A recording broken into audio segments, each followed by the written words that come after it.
హైడ్రా ఆపరేషన్లో అన్కన్వెన్షన్ కూల్చివేత ఒక ఘట్టం అయితే ఇప్పుడు జయభేరికి కూడా నోటీసులు ఇచ్చారు సార్.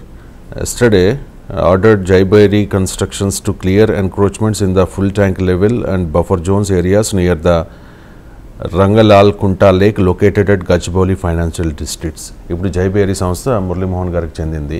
ఆయన గతంలో టీడీపీ ఎంపీగా కూడా పనిచేశారు.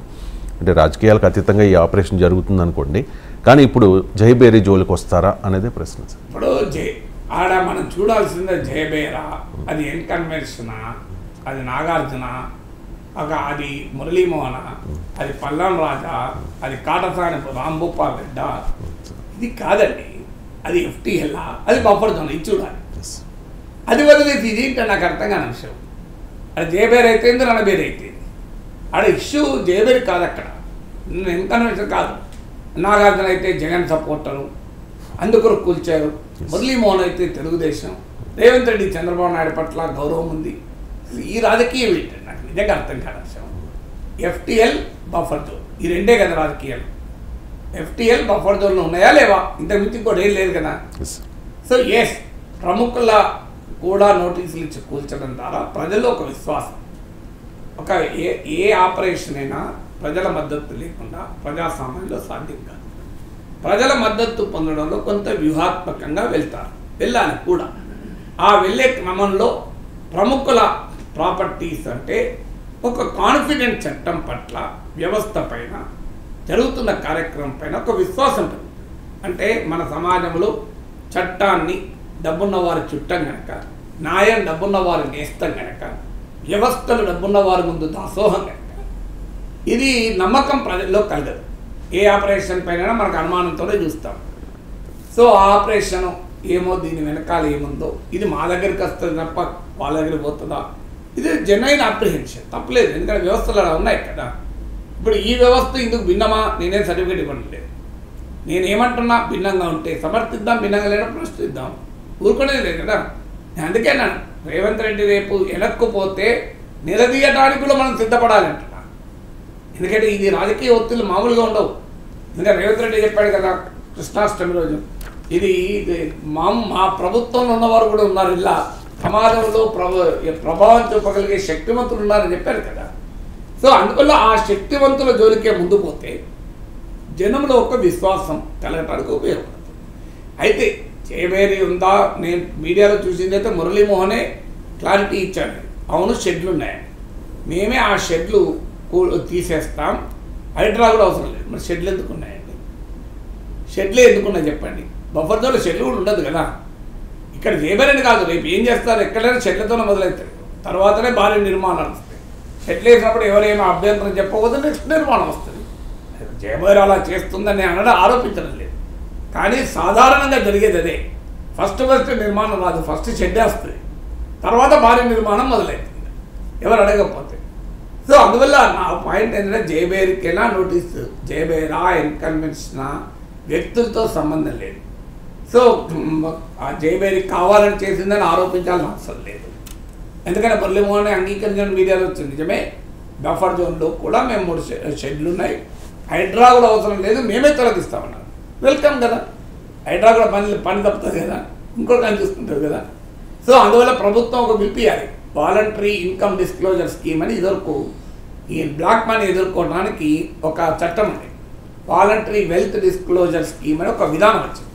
అంటే ఎవరైనా బ్లాక్ మనీ ఉన్న వాళ్ళు అందులో వాళ్ళు దాంట్లో ఇంత కట్టి పబ్లిక్గా డిక్లేర్ చేయొచ్చు. అలాగే ప్రభుత్వం ఒక పిలిపియాలి, ఒక వారం రోజులు 15 రోజులు హైడ్రా ఆపరేషన్ ఆపి మొత్తం అక్రమార్కులకు పెద్దవాళ్ళందరికీ పిలిపియాలి. మీ పర్సనల్ రిప్యుటేషన్ పోతుంది. ఏమైంది, జయభేరి కూడా ఈ బఫర్ జోన్లోకి పోయినరా అనేటువంటి ప్రశ్న అయితే వస్తుంది కదా. జయభేరికి ఉన్న పేరు ప్రఖ్యాతులకు ఇది ఒక ప్రశ్న కదా. నాగార్జున కూడా ఏమన్నా ట్వీట్లో మా పర్సనల్ రిప్యుటేషన్ అన్నాడు కదా. అందువల్ల నా విజ్ఞప్తి ముఖ్యమంత్రికి ఏంటంటే, ఒక వారమో 12 వారాలు గ్యాప్ ఇవ్వండి. గ్యాప్ ఇచ్చి పెద్దవాళ్ళందరికీ చీఫ్ మినిస్టర్ అప్పీల్ చేయాలి, అయ్యా మీ కంపెనీల, మీ వ్యక్తుల పరువు ప్రతిష్టలు ఇమిడి ఉన్నాయి కనుక ఇప్పుడు హైడ్రా వచ్చి కూలుస్తుంటే అదో నాగార్జున ఇన్కన్వెన్షన్ కూల్చింది, మురళీమోహన్ జయభేరికి నోటీసులు, ఈ పేరు ప్రఖ్యాతులు మీకు రిప్యుటేషన్కి ఎందుకు లాసు? మీరే వాలంటరీగా డిక్లేర్ చేసి ఇంకా మాది FTL బఫర్ జోన్లో ఉన్నాయి అని మీరే తొలగించండి. ఆ 2 వారాల తర్వాతనే బఫర్ హైడ్రా వస్తుంది. మీది FTLలోనో బఫర్ జోన్లో ఉందని మీకే తెలియదు అనుకుందాం. ఇంకో ఫలానా వ్యవస్థ మీకు అందుబాటులో ఉంటుంది, మీది అవునా కాదా మీకు చెప్తుంది. సో మీరు మొదలు వాలంటరీ కంప్లైంట్స్ మించింది లేదు కదా, బెటర్ కదా. ఇది ఒక అప్పీల్ చేయాలి. ఎందుకంటే పాపం ఆ కంపెనీల రిప్యుటేషన్ కూడా ఎందుకు దెబ్బతినాలి. అప్పుడు కొన్ని తెలిసి జరిగిందా తెలియక జరిగిందా ఎవరు పట్టించుకోవాలని చెప్పి చేశారా మనకు తెలియదు కదా. ఒక కంపెనీ యొక్క రిప్యుటేషన్ కూడా ఛాలెంజ్ అయ్యేది ఇది. ఇంకా ఇప్పుడు ఏదో కన్స్ట్రక్షన్ సున్నంచెరువులో, ఇప్పుడు ఆ కన్స్ట్రక్షన్ వాడు రేపు ఎక్కడ కట్టినా కూడా కొనేవాడు అనుమానంతో చూస్తారు కదా, అమ్మ వీడు సున్నంచెరువులో కట్టిండి ఇక్కడ ఏ చెరువు ఉందో అని. సో అందువల్ల బిల్డర్లకు కూడా వాళ్ళ రిప్యుటేషన్ ఎందుకు దెబ్బతినాలి. So let the government give a time. మీరే వాలంటరీగా తీసేయండి. ఆ వాలంటరీగా తీసేసినవి కూడా మనం పబ్లిక్ అనౌన్స్ చేయాల్సిన అవసరం లేదు. ఎందుకంటే voluntary income disclosure scheme, voluntary wealth disclosure స్కీమ్లో ఉన్న ప్రొవిజన్ ఏంటంటే అది ఎవరు డిస్క్లోజ్ చేస్తారో చెప్పరు. దానికి క్లాస్ అది బయటికి చెప్పరు. అందుకే ఇది కూడా మీరు ఆఫర్ ఇవ్వండి ప్రభుత్వానికి. ఎవరైనా ఈ 2 వారాల కాలంలో voluntary disclosure of encroachment scheme, VDE voluntary disclosure of encroachment అంటే చెరువు కానీ పబ్లిక్ పార్క్ కానీ పబ్లిక్ ప్లేస్ కానీ మీరు ఏదైనా ఆక్రమిస్తే మీరు హైడ్రాకు వాలంటరీగా వచ్చి డిస్క్లోజ్ చేసి మీరే కూలగొడితే 2 వారాల్లోగా అది బయటికి కూడా అనౌన్స్ చేయాలి, మీడియా కూడా కవర్ చేయాలి. ఇట్ విల్ బి ఎందుకంటే మీ రిప్యుటేషన్ పోవద్దు కదా. హైడ్రా అనొక 2 వారాల పాటు ఈ voluntary disclosure of encroachment of public property scheme అని ఒక స్కీమ్ పెట్టాలి ప్రభుత్వం. అయితే దానికి ఏమీ కన్సెషన్ ఇవ్వకూడదు. మీరు ఒక 10 ఎకరాలు ఆక్రమిస్తే 1 ఎకరా మీరే ఉంచుకోండి అని కన్సెషన్ ఇవ్వాల్సిన అవసరం లేదు. కానీ voluntary disclosure of encroachment of public property scheme అని ఒక స్కీమ్ను ప్రకటించి ఒక 2 వారాలు టైం ఇచ్చి, 2 వారాల్లో ప్రపంచం ఏమి ఉండదు, ఆ 2 వారాలు టైం ఇచ్చి ఆ సమయంలో కనుక ఎవరైనా వాలంటరీగానే కంప్లైంట్స్లోకి వస్తే let their names be not disclose. ఎందుకంటే వాళ్ళ రిప్యుటేషన్కు సంబంధించింది.